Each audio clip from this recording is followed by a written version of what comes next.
Because I can't just walk out. I just want people to come with me. We'll go to the cafeteria or something and relax. And Right. Yeah. And then my son is coming home he's on leave from the Army for the holidays. We're picking him up on Saturday. Oh my goodness. I have no plans after that. Good. Sunday will take as it comes. Right. And I am rolling. Got this down. Oh, right. I know. All right. We're good. So I don't need to ask you your name. I know that. So we'll move on from the formalities. All right. So your retirement has arrived. How are you feeling? It has. Mixed emotions. Yeah. Obviously, I'm ready. This has been planned for a long time. It's a perfect time in my career, really, to have the sunset after so many accomplishments. But a lot of things are coming home as far as you don't realize all of the people you've met along the way, the people that work with you, over 30 years with CAL FIRE, the friendships, the camaraderie, the people that you touch, and not just within the organization, but all our partners and stakeholders, both government and non-government. It's just been a lot of reach out with folks in the last couple of days. Right. Going back just a little bit, because when I was telling, I'm going to talk to you about, your tenure as CAL Fire Chief, some people are like, what does the fire chief do exactly? It's I don't think anybody can really know what you do in this job as the director of CAL FIRE until you actually do it. And I certainly didn't know everything. Right. I learned a lot along the way. But it's obviously you're the overall leader of now almost 8,000 men and women, and not just firefighters, but resource professionals, foresters, fire marshal office, so all the programs under the fire marshal, working with the state fire marshal, and all the men and women in our management services program that keep the machine running, oftentimes mostly behind the scenes. So it's providing that leadership and support and direction to all of those folks within the organization. And then it's the partnering external to the organization. We can only accomplish our mission by engaging partners and reaching out, and that's at the federal government, local, other state agencies, and all kinds of other partners. Are you part of the strategy as well? Like, would you be in the command center during some of the major fires? Like, is that absolutely. Part of it? So it's a large organization, and CAL FIRE is broken up into 21 operational units that make up the state, and those units operate every day. They're the first response. There are command centers in every one of those units, and they're responding to the 911 calls. They're the first response to the wildland and all the other calls for service that we respond to. But when fires grow or emergencies grow beyond that, then there are, particularly when we have disasters like we had here in Butte County and in Southern California, then I roll up and particularly become part of the state's operations center at Mather and led by the Office of Emergency Services. But yes, become part of those strategy discussions. Right. So what are you've had 3 decades of service, and what are some of the key moments that kind of stand out throughout your career? Okay, I gotta think about that for a minute, sorry. I know. I'm trying to think of some of the... We can also return to it if you want. Yeah, why don't we noodle on that? Yeah, It'll come to me. I know, I threw that on you. Okay, so how is fire then, after 3 decades of service, you've seen a lot of fire, you've been involved with a lot of wildfires. How has fire changed over that period of time? It has changed significantly. Just starting out as a firefighter in 1987 with CAL FIRE, or CDF then, the 100,000 acre fire was the exception to the rule in those days. I mean, we would have them, but they were few and far between. Now they are routine. We get multiple 100,000 acre fires. The length of fire season. Yes, we've always had significant activity at the peak of fire season, those summer months. Now it's really all year. Although our peak is still the summer, our firefighters are engaged all the time. And that's a significant workload pressure on all of them. They're away from home much longer. We're asking them to work longer hours. And just, again, throughout most of the year. So it's put, really the workload, the pressure on everyone. The fires are becoming more difficult to contain. They're burning much more quickly. They're obviously more destructive. Just within a few months period this year, we had the most destructive, the most deadly, and the largest fire in the state's history, all within just a few months. Last year, we were breaking records. The last several years, we have continued to increase how intense and how destructive and the size of these fires. So really changing. And while, again, we've had Santa Ana winds in Southern California over the decades, and Northern California has had its share, the frequency and intensity is much different than it was 3 decades ago. Has that taken a toll on you as the chief? I think it's taking a toll on everyone. My responsibility obviously is more at that 50,000 foot level. What I enjoy the most is going out and visiting firefighters on the ground. I just thought of what I want to talk about. Okay. So, my responsibility is at that 50,000 foot level, coordinating and working with state leadership and federal leadership. But it's long hours and it's all the time. You're never off. And what you dread are those phone calls that a firefighter's been injured or, God forbid, killed.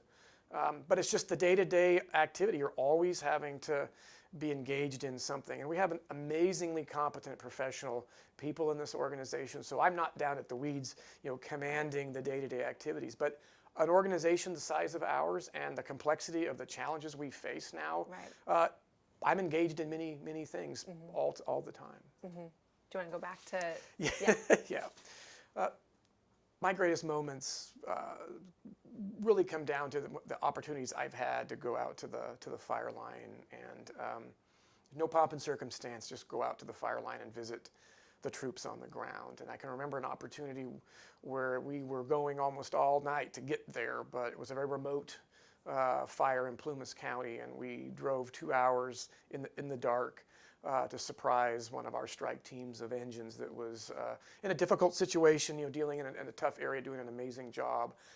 Just to show up and take a few minutes to talk to them on the fire line and thank them, and show them how much they're appreciated. And I feel like they all appreciated the chief would at least spend some time to come out there. But for me to come out and just look them in the eyes and talk to them and thank them means a lot to me. It's what charges my batteries on the days when you're dealing with those things that aren't as fun to deal with, right? And we all got into this job because we want to be out there on the front lines helping people. And when you're operating at this level, you're a bit more removed from that. And so to stay connected with the firefighters and all of our staff on the front lines, that's what keeps me going.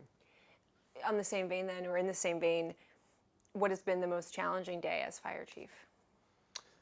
Getting the phone call. I'm going to stop for it because this part is hard.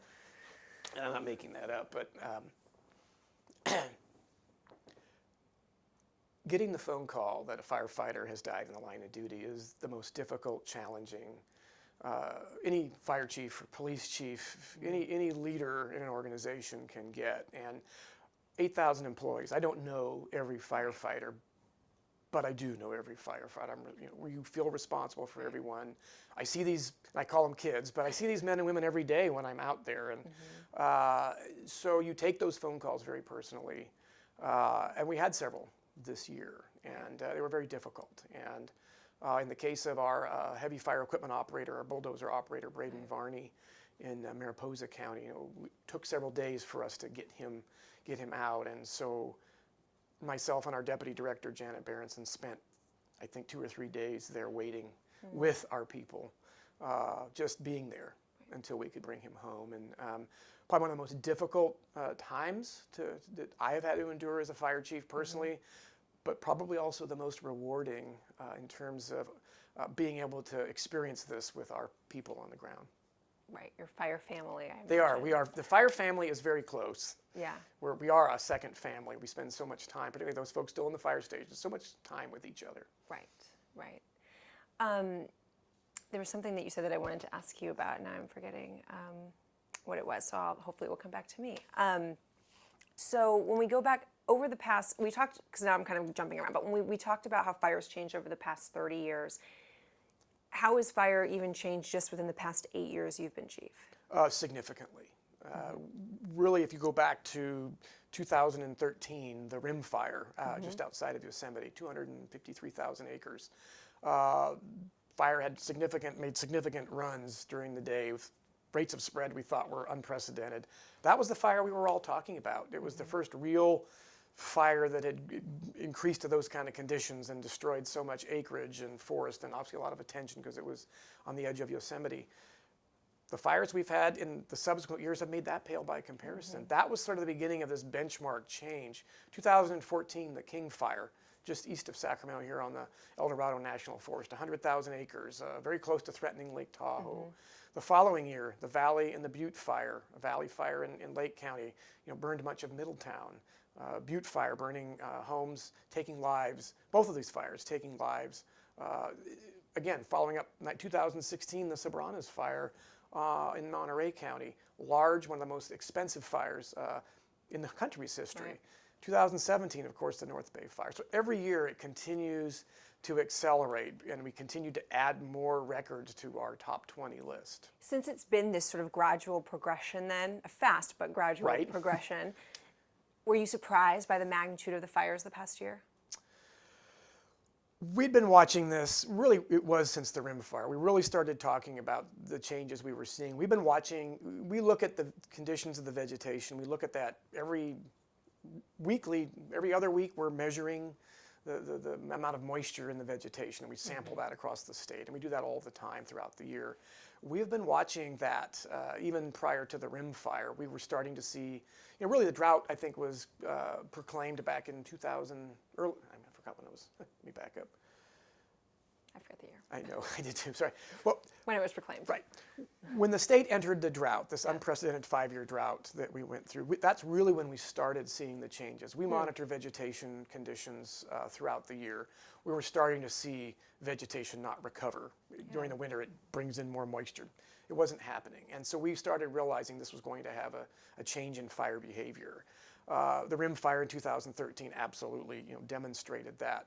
So we started talking about that, working with the legislature and the administration, and realizing that we're going to need additional resources, we're going to need firefighters, we're going to need to really work on our public education.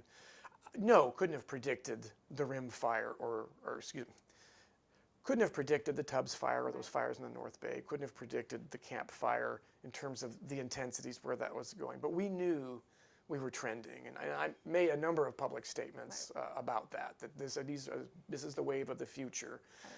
Unfortunately, to have over 18,000 structures destroyed in a fire, just within the last month, I don't think that was something any of us were thinking.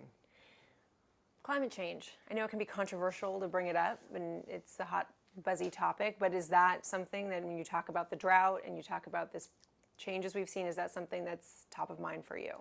It is, and I know it generates different thoughts for different folks. But at the end of the day, firefighters are seeing climate change every day firsthand. It's staring them in the face, and I'm a believer that things are changing. We're watching vegetation change across the landscape. Really, the dry conditions are moving north in latitude and up in elevation. The central and southern Sierra, 129 million dead trees because of the epidemic outbreak of bark beetle. That's being replaced by other kinds of vegetation, more fire prone. We're seeing temperatures and weather patterns that we haven't seen before, and this is fueling these more erratic, intense conditions. And literally within the last 10 years, you can point to areas where these changes are occurring. And fires that we would normally be able to contain, normally we would be able to look historically where they have burned. They're not happening in the same place, or we're not able to do the same things in the same places. Right. So what have you then made of President Trump's response to our recent fires? He hasn't really come forward. He sort of denied that it's climate change.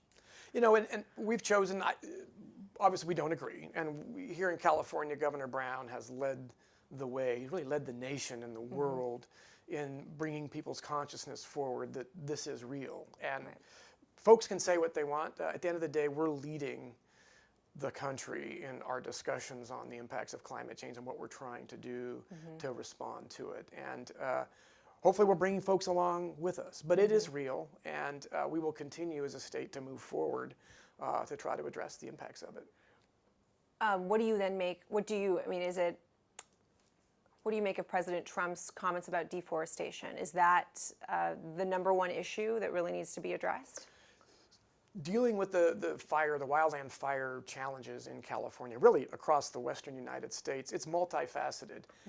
Absolutely engaging in forest management and healthier forest is key. And this state is investing more than any other state, over $1 billion over the next 5 years in forest health, fire prevention, fuels treatment grants through the cap and trade program. This is direct money for activities on the ground, unmatched by anywhere else. So it's real investment here in California. But that's only one piece. What we've seen in the Camp Fire, we know that hardening communities, are also a key piece here. We've got to work on the built environment as we address land use planning and hardening of the infrastructure. evacuation routes? How do we shelter people in place? People survived the campfire because firefighters were able to bring people to commercial occupancies, and they protected them there because they didn't have time to evacuate. So we have to take a real hard look at the communities themselves to how we can move forward and better protect those communities. Since that is your perspective, especially on climate change, has it been frustrating for you to see some elected officials not take it as seriously, the issue of climate change? I think it can be puzzling when we're experiencing it real time, but the reality is we're not letting that stop us. Yeah. We have so much to work with here in California and so much support both from Governor Brown and from the legislature to engage in this space that, and we have a relationship and an alignment of stakeholders, both government and non-government, unlike I've ever seen in my career as it relates to engaging in this arena. And so we're capitalizing on all of that and going to get real work done. Right. You made some comments this week that have gotten some attention and made some headlines about the fact that you said that California should maybe consider not building in areas that are fire prone. Why do you believe that? And is that something you always thought, or maybe you've kind of learned over the past few years? So land use planning has always been part of the discussion that I have had and talked about. And again, it's always what I call sort of three legs to the triangle. It's the response piece, ensuring we have all the resources to respond to this, increasing challenge. But we've also got to break the cycle of these devastating fires by engaging in prevention activities and education, all those things where we get the public involved, defensible space, taking responsibility as a community for, our own property.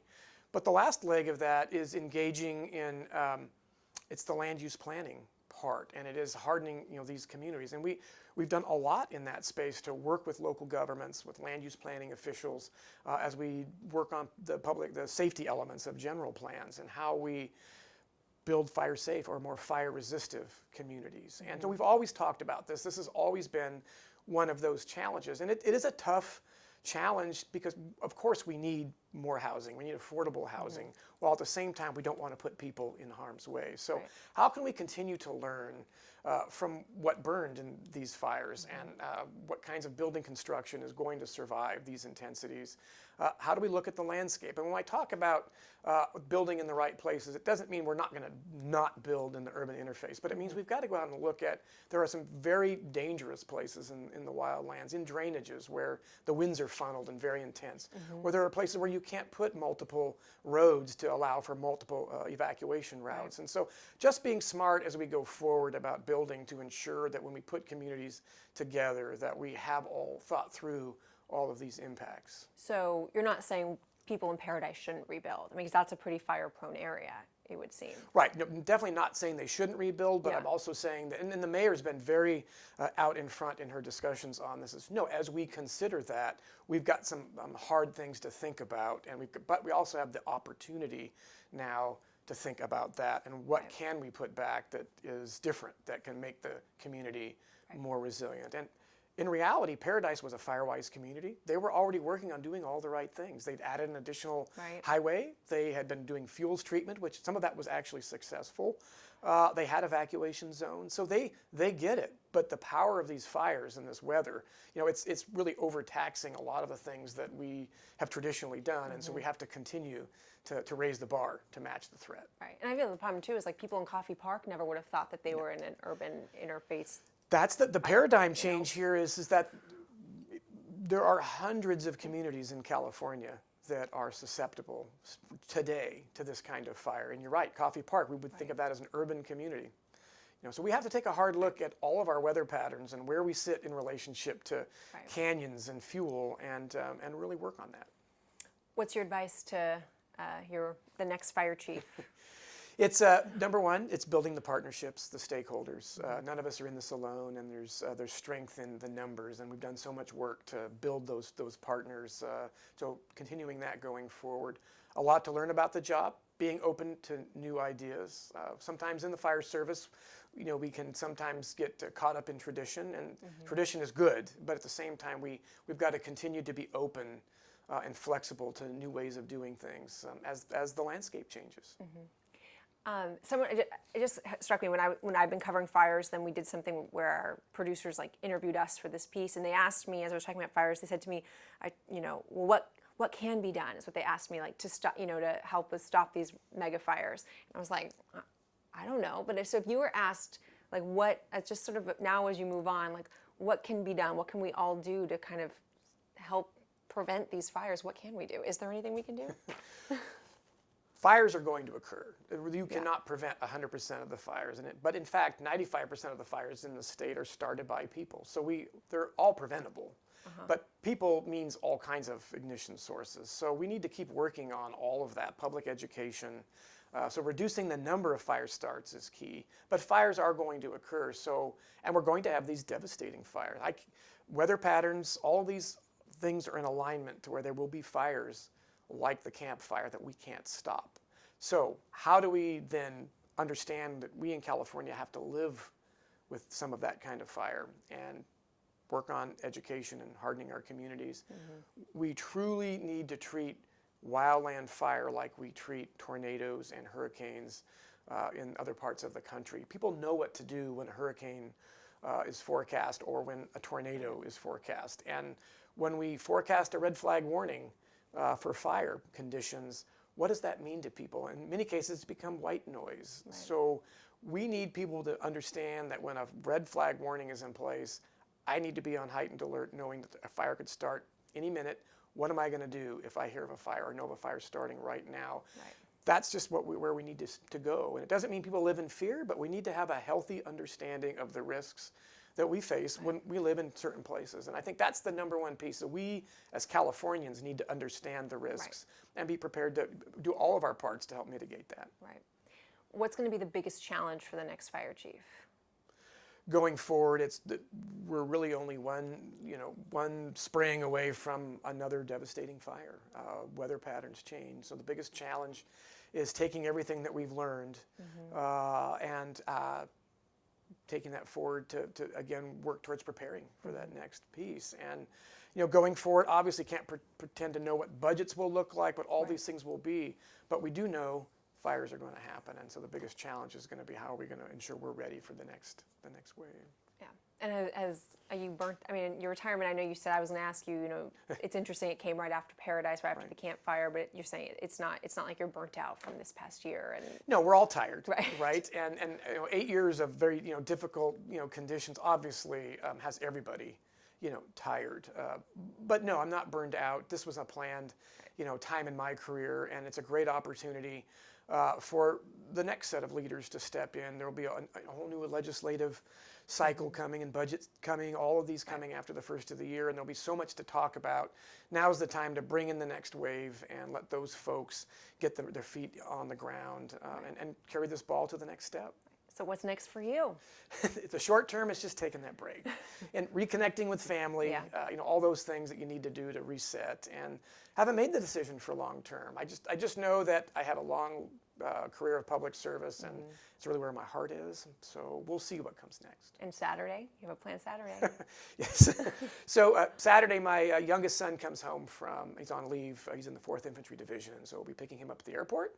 And really all I'm looking forward to is picking him up and spending some time with him, and then we'll take Sunday as it comes. Yeah, exactly. And but you think fire, like anything fire, well, you're not going to you'll probably do something in fire. Something in fire or resource management or how the crossover between the two. This space, I think down the road, there's a lot of interest. A lot of folks have reached out, want to capitalize on the experience, and it's humbling. Yeah. But yes, this has been something I've always been interested in.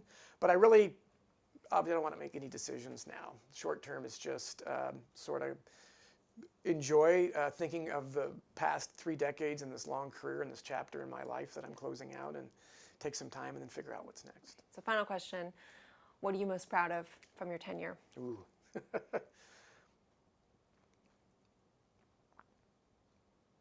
do I get so emotional? You're the first person that's done this to me. I'm most proud of the team of people that work at CAL FIRE. Starting with the leadership team of people, and then folks have retired, and we've had folks step in over the course of my tenure as director, but every one of those people have been amazing individuals, all taking this organization to the next step. Really all the men and women in this organization, the professionals from the firefighters, the foresters, all the way through our administrative support. I mean, there's just an amazing group of people that are dedicated to this mission, and I'm proud to be part of that. Yeah. It is emotional. It is. It's your family, right? You are. Well, you're in the trenches with things that you know, that you experience things maybe other people don't. Because we see people at their worst and try to make it better for them. And those things are, they're tough. Even in this role, you're part of things that are difficult, and it bonds you as an organization and people, because when you go through the tough parts together, it just brings you closer. Yeah. All right, thank you. Wow, thank you. Thank you so much. I want to ask you one more question. Sure. It doesn't have to be it's just more, what was your first job in CAL FIRE? In 1980, was it 1986? 1987, and I was a 1987? seasonal firefighter in Tulare unit. Okay. Yeah. Do you have photos from back then that we I could do. use? Okay, so wait, tell me, Yes. actually, now that you have photos and everything, why don't you tell me just really fast? Yeah. I know I'm keeping you, I'm sorry. No, you're okay. I think I have.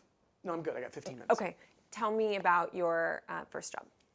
So, because I can go back even further. Okay, go back further. Well, Go back when you want to Let start. me give a couple of things, and Okay. you can decide what you want to do. Okay. I actually started as a reserve firefighter in Contra Costa County at the age of 17. I was a senior in high school, and there was a fire behind my house, and I just got interested, and someone showed up at the fire department and said, how can I want to be part of something. And so I literally started, it was like a volunteer firefighter, only you were paid for when you responded to calls. And that was my foot in the door. Learned a lot working for local government and for Contra Costa. Again, at the age of 17. Right. My first job with CAL FIRE was 1987. I became a seasonal firefighter in Tulare unit while I was going to college at Humboldt State. And I knew that CDF then, CAL FIRE, was where I wanted to work. That's where I wanted my career to be. And graduating from Humboldt State and then ultimately getting an associate degree from American River College here in Sacramento in fire science, I've been able to blend that experience and interest throughout my entire career. And not only working as a seasonal firefighter, but ultimately working in the Riverside unit for CAL FIRE in Southern California, where we are the fire department for the entire county and incorporated areas and many cities within that. Got to be a fire chief for the city of Moreno Valley through that contract, through our partnership with the county and the cities.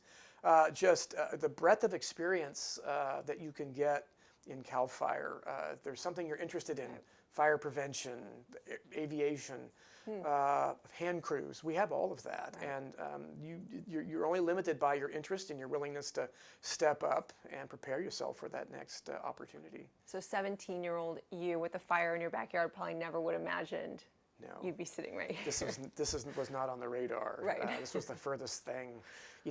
I just wanted to be a permanent firefighter. That's all I cared about. And it's been rewarding. It's been humbling.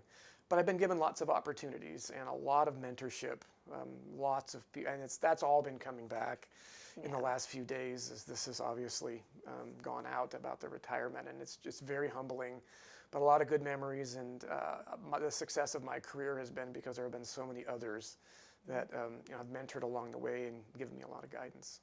Cool. Thank you. Wow, thank you. Thank you.